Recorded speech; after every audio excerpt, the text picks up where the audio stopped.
ইন্নাল হামদালিল্লাহ ওয়াসসালাতু ওয়াসসালামু আলা রাসূলিল্লাহ আম্মা বাদ।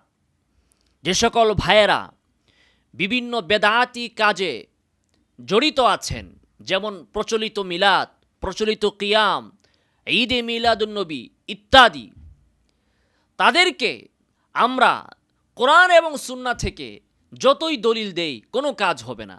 আমি নিশ্চিতভাবে বলতে পারি, যে দরবারের লোকেরা এই প্রচলিত মিলাদ, কিয়াম, ঈদে মিলাদুন্নবী আপনারা পালন করেন, আপনারা বুকে হাত দিয়ে বলুন, যদি আপনার পীর এই মিলাদ কিয়াম না করত, যদি আপনার পীর ঈদে মিলাদুন্নবী উদযাপন না করত, তাহলে আপনি করতেন কিনা?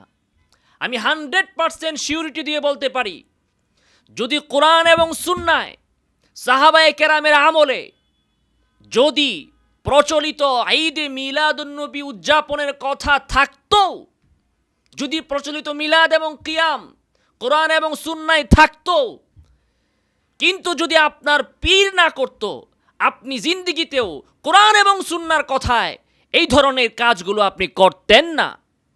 অপরদিকে যেহেতু আপনার পীর করেছে, যেহেতু আপনার দরবার করে, এজন্য কোরআন এবং সুন্নাহ যতই বলুক এগুলো বেদাত, কোরআন এবং সুন্নাহ যতই বলুক এগুলো বর্জন করতে হবে। যেহেতু আপনার পীর করেছে, যেহেতু আপনার দরবার করতে বলছে, সেজন্যই আপনি এগুলো ছাড়তে পারছেন না। কাজেই এগুলো রাসূল সাল্লাল্লাহু আলাইহি ওয়াসাল্লামের মহব্বত কিচ্ছু না, দলিল টলিল কিচ্ছু না, শরীয়ত কিচ্ছু না, ইসলাম কিচ্ছু না।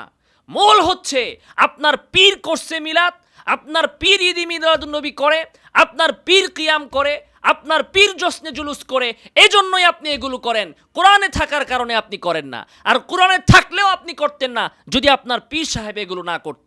অতএব আমি বাংলাদেশের এবং সারা বিশ্বের প্রতিটি মুসলিমকে আহ্বান জানাবো, ব্যক্তি পূজা ছাড়ুন। একজন পীর, তিনি যে সকল ভুলের ঊর্ধ্বে, এই গ্যারান্টি পৃথিবীর কে দিয়েছে আপনাকে? আমরা মনে করি কোরআন এবং হাদিসে যা আছে সেটাই হচ্ছে সঠিক। মুহাম্মদুর রাসূলুল্লাহ সাল্লাল্লাহু আলাইহি ওয়াসাল্লাম, তাকে আল্লাহ তাআলা ওহীর মাধ্যমে সব ধরনের ভুল থেকে নিরাপদ রেখেছেন। এছাড়া পৃথিবীর প্রতিটি মানুষ সে ভুল করার সম্ভাবনা রাখে। অতএব ব্যক্তি পূজা ছাড়ুন, কোরআন এবং সুন্নাহকে আঁকড়ে ধরুন। আলাইকুম বিসুন্নতি ওয়া সুন্নাতিল খুলাফা আর রাশিদিন আল মাহদিয়িন। রাসূলুল্লাহ সাল্লাল্লাহু আলাইহি ওয়াসাল্লাম তিনি বলে গিয়েছেন, তারাকতু ফীকুম আমরাইন লান তাদিল্লু মা তামাসসাকতুম বিহিমা কিতাবাল্লাহ ওয়া সুন্নাতা রাসূলি। যে আমি তোমাদের মাঝে দুটি জিনিস রেখে গেলাম, কোরআন এবং সুন্নাহ। যতদিন তোমরা এগুলোকে আঁকড়ে ধরবে, তোমরা কশ্চিনকালেও পথভ্রষ্ট হবে না।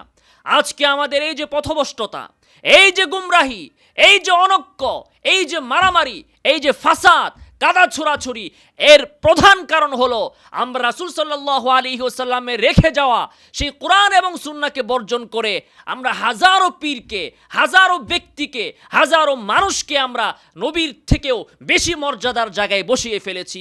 কাজেই নবীর কথা আমরা বর্জন করছি ওই ব্যক্তিদের কথায়, যারা আমাদের আগে মৃত্যুবরণ করেছেন, আলেম, পীর, মাশায়েখ, তাদের প্রতি আমরা শ্রদ্ধা রাখি, তাদের জন্য আমরা দোয়া করি। কিন্তু আমরা বিশ্বাস করি যে তারা কেউ ভুলের ঊর্ধ্বে নন, তাদের ইজতিহাদ ভুলের সম্ভাবনা রাখে। অতএব চোখ বন্ধ করে কোনো ব্যক্তির অনুসরণ করা, এটা ইসলাম কশ্চিনকালেও এটাকে বৈধ রাখে নাই।